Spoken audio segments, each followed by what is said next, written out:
নমস্কার, আমি ডক্টর বোধিসত্ত্ব খান চলে এসেছি সহজ শেয়ার বাজারের আরেকটি নতুন এপিসোড নিয়ে। প্রিয় বন্ধুরা, আশা করি সবাই ভালো আছেন এবং সুস্থ আছেন।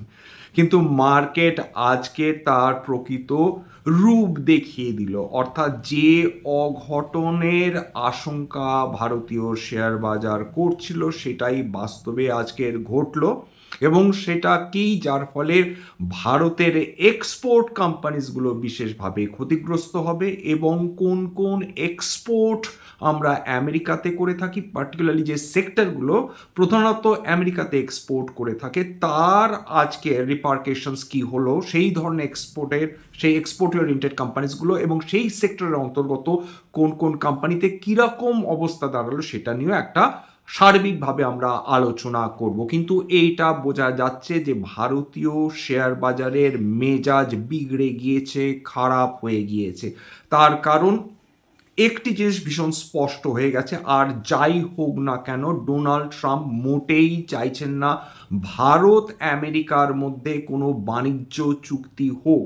কারণ যে লোকটি এই ধরনের চুক্তি চাইবে সে কখনো অন্য একটি দেশের প্রধানের সম্বন্ধে অপমানজনক মন্তব্য করবেন না, নিরন্তর 1 নম্বর। 2 নম্বর হচ্ছে ভারতের সম্বন্ধে তার যে বিতরাগ রয়েছে সেটা বারবার তার কথার মাধ্যমে স্পষ্ট হয়ে যাচ্ছে। আমাদের ইঙ্গিত কিন্তু আমরা কয়েকদিন আগে থেকেই পাচ্ছিলাম যে ডোনাল্ড ট্রাম্প কিছু একটি করবেন বা করতে চলেছেন, এবং সেটি আজকে প্রমাণ হলো। কি হলো?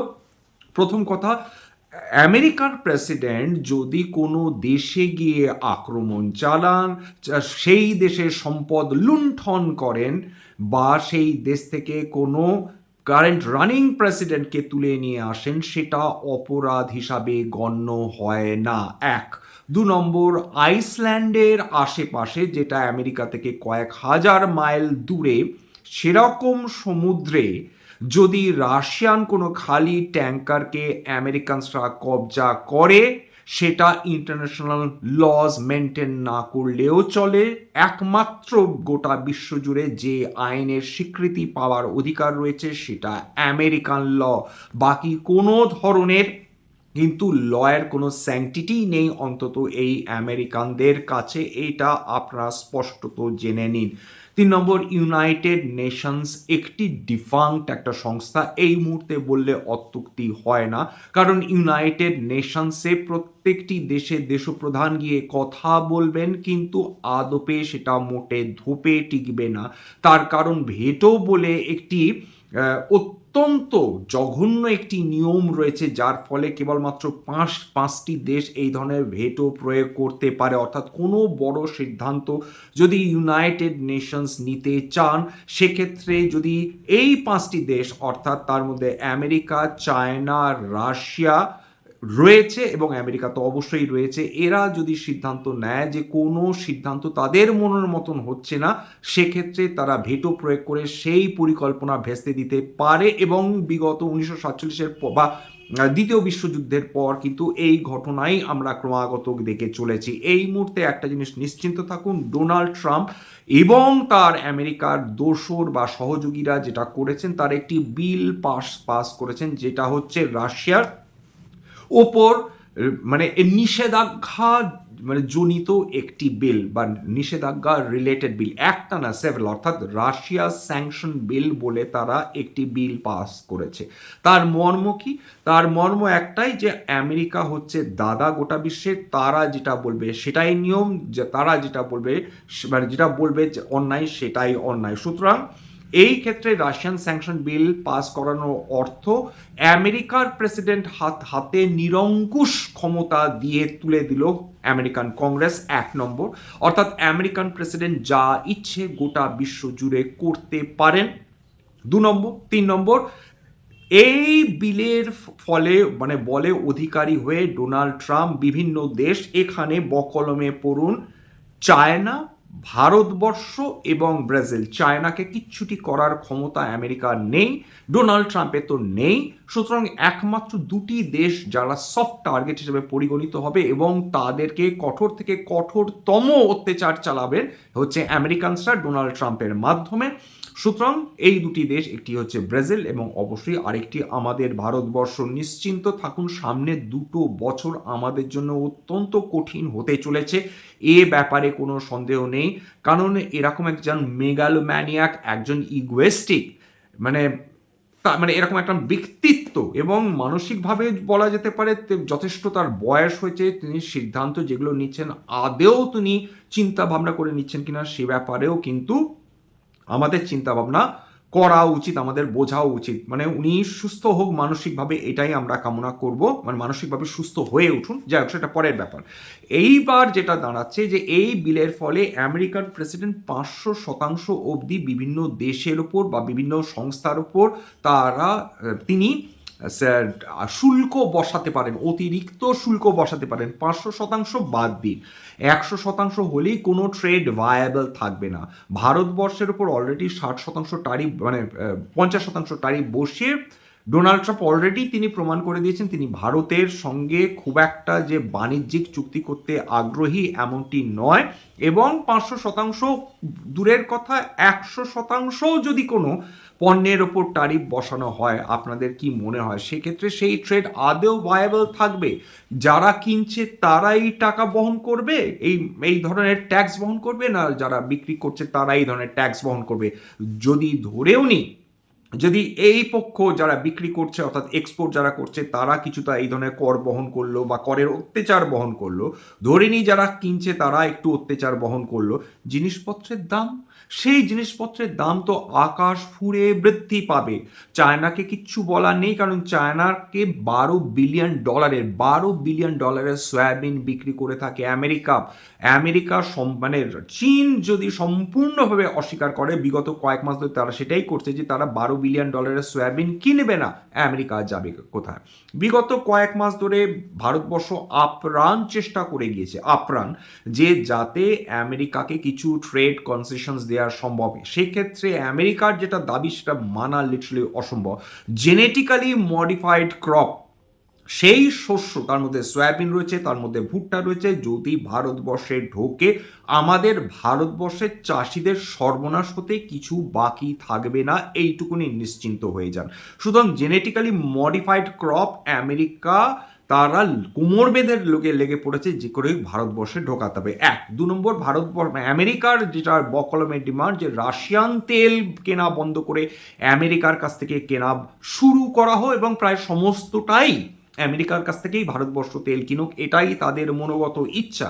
সেটা যে সম্ভবপর না, যা বা ভারতবর্ষ চাইছে না, সেইটা প্রমাণ হয়ে গেছে নভেম্বর ডেটাতে। বিগত 6 মাসের মধ্যে ভারতবর্ষের সবচেয়ে বেশি রাশিয়ান তেল তারা আমদানি করেছে রাশিয়ার থেকে। মোট যে তেল ভারতবর্ষ জ্বালানি তেল আমদানি করে থাকে বিশ্বের সমস্ত দেশ থেকে, 40টার উপর দেশ থেকে ভারতবর্ষ আমদানি করে থাকে তেল, জ্বালানি তেল, তার মধ্যে 35% কিন্তু রাশিয়ান তেল। অর্থাৎ রাশিয়ার হাত কোনোভাবেই ছাড়তে ভারতবর্ষ রাজি নয়, এটা নিশ্চিন্ত।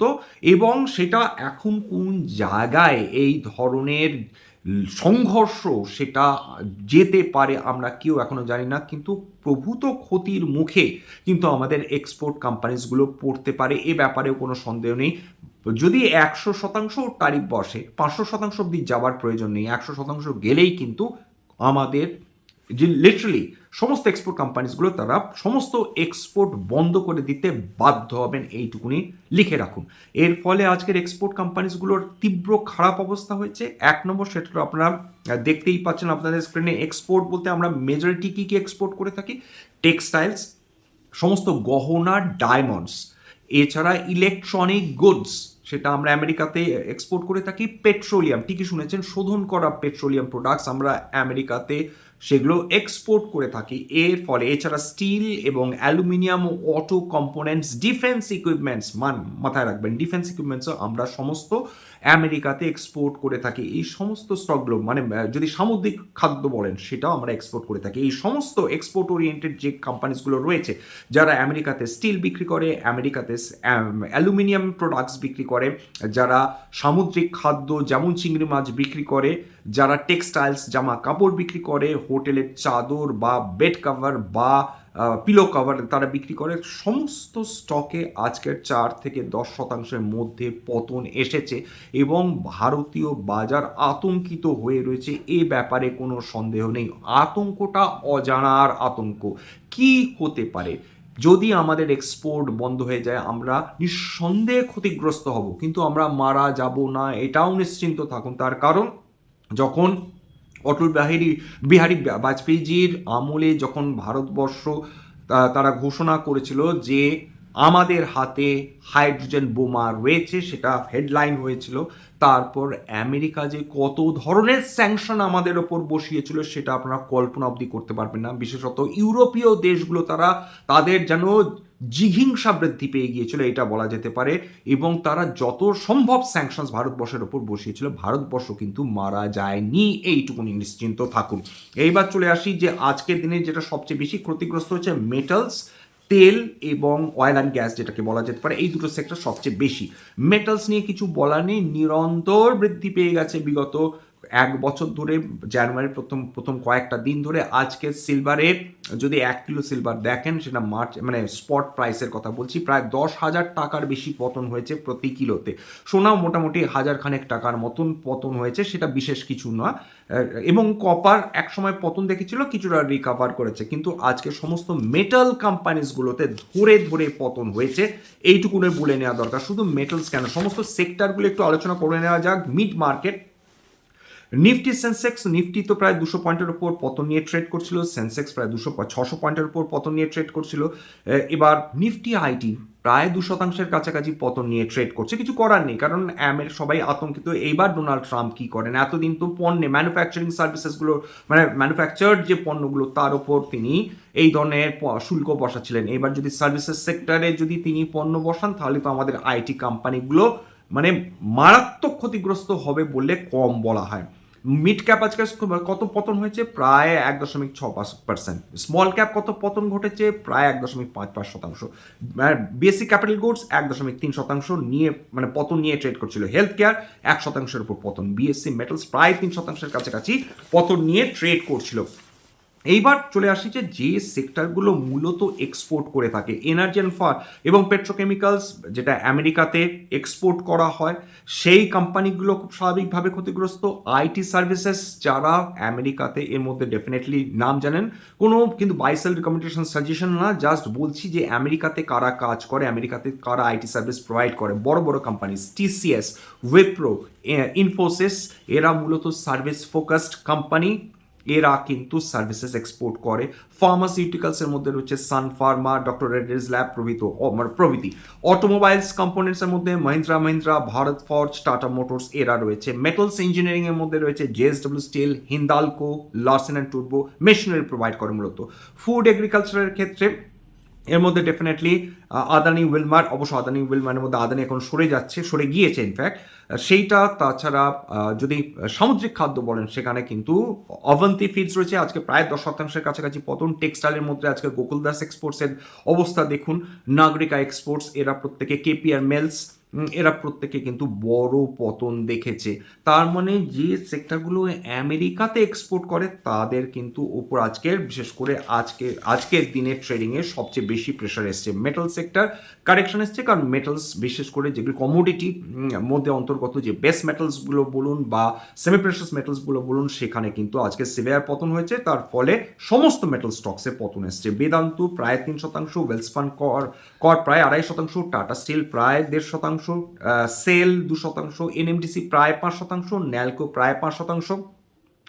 এছাড়া লয়েডস মেটাল 3%-এর ওপর, জিন্দাল স্টেনলেস 5.5% করে বেশি, হিন্দুস্তান জিঙ্ক 6%-এর বেশি পতন, হিন্দুস্তান কপার 5%-এর বেশি পতন, এবং হিন্দালকো 3.5%-এর বেশি পতন কিন্তু আজকে দেখে ফেলেছে।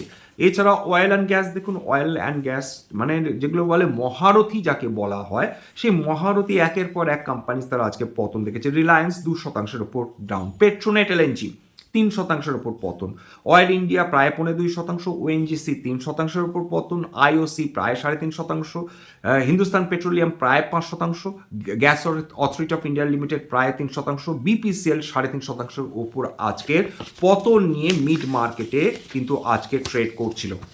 এবার এবার যদি এর কথা বলেন, স্পট প্রাইসের কথা বলেন, সোনা লাস্ট ট্রেড করছিল স্পট প্রাইস কিন্তু 1,35,373 টাকা 730 টাকার নিচে নেমে।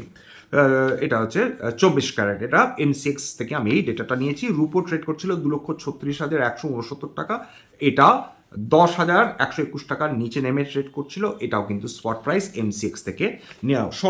সর্বোপরি যেটা বলতে হয়, ওভারঅল মার্কেটের অবস্থা খুব খারাপ হয়ে গেছে আজকে প্রকৃত অর্থে আতঙ্ক যেটা বলে, এতদিন আশঙ্কা কাজ করছিল, মার্কেট বিমর্ষ ছিল, মার্কেটে সেই অর্থে মানে এক্সপেন্সিভ ছিল কিছু কিছু মানে স্টকস চড়া ভ্যালুতে ট্রেড মানে মূল্যে ট্রেড করছিল বলে খুব চট করে বিনিয়োগকারীরা এর প্রতি উৎসাহ দেখেনি। ট্রেডার্সরাও খুব একটা বেশি তারা পছন্দ করছিলেন না এই ধরনের অনিশ্চিন্ত মার্কেট। কিন্তু একটা মার্কেট যখন একটি নির্দিষ্ট ডিরেকশনে যায়, সেটা পজিটিভ দিকে যাক মানে নর্থ বাউন্ড হোক বা সাউথ বাউন্ড হোক, তখন ট্রেডার্সরা একটু স্বস্তি পান, কারণ তার একটা নির্দিষ্ট মোমেন্টাম রয়েছে, একটা নির্দিষ্ট দিক রয়েছে। এক্ষেত্রেও আজকের দিনটা অন্তত ট্রেডার্সদের স্বস্তি দেবে যে না বাবা, একদিকে মার্কেট যাচ্ছে। শর্ট টার্ম বিনিয়োগকারীদের জন্য, যারা বিনিয়োগ করেন মানে ইনভেস্ট করেন, তাদের জন্য আজকের একটু দুঃখের দিন বলা যেতে পারে। বা যতই দীর্ঘমেয়াদী বিনিয়োগকারী যারাই হন না কেন, তাদের মধ্যে একটা আশঙ্কা কাজ করে, না জানি কি হয়। কিন্তু মনে রাখুন, যতদিন ট্রাম্প থাকছেন, ভদ্রলোকের 80 বছরের ওপর বয়স, এইটা বলে রাখলাম। দীর্ঘায়ু আমরা সব মানুষেরই কামনা করবো, সে যে ধরনেরই মানুষ হোক না কেন। কিন্তু ব্যাপার যেটা দাঁড়াচ্ছে, এই সামনের 2 বছর ভদ্রলোক আর কত যে ভারতবর্ষকে জ্বালাবেন আমরা কেউ জানি না। অন্যদিকে ব্রেক্স নেশনগুলোকে এবার একটা সিদ্ধান্তে কিন্তু আসতেই হবে, এটা বলা যেতে পারে। যাই হোক, আজকের এখানে শেষ করছি। সবাই ভালো থাকুন। স্ট্যান্ডার্ড ডিসক্লোজার যে কোম্পানিজগুলো নিয়ে আলোচনা করলাম, হতে পারে তার মধ্যে কয়েকটা কোম্পানিতে আমার বা আমার পরিবারের বিনিয়োগ থাকলেও থাকতে পারে। ভবিষ্যতে যদি নতুন করে কিনি বা বিনিয়োগ করি, আগাম বিজ্ঞপ্তি দিয়ে কিনতে বা বিক্রি করতে পারবো না। স্ট্যান্ডার্ড ডিসক্লেমার, এটা কেবলমাত্র একটা এডুকেশনাল চ্যানেল। বাঙালি বিনিয়োগকারীদের ইনভেস্টার ম্যানেজ বৃদ্ধির জন্য এখানে কোনো ধরনের কোনো শেয়ারে buy sell recommendation, suggestion, advice এমনকি ইনফ্লুয়েন্স করার প্রচেষ্টা নেই। আমার কথা শুনে যদি কোনো শেয়ারে বাই সেল সিদ্ধান্ত নেন, ক্ষতির মুখোমুখি কিন্তু হতে পারেন। সেবি রেজিস্টার্ড ইনভেস্টমেন্ট অ্যাডভাইসারের সবসময় পরামর্শ নেওয়ার চেষ্টা করবেন।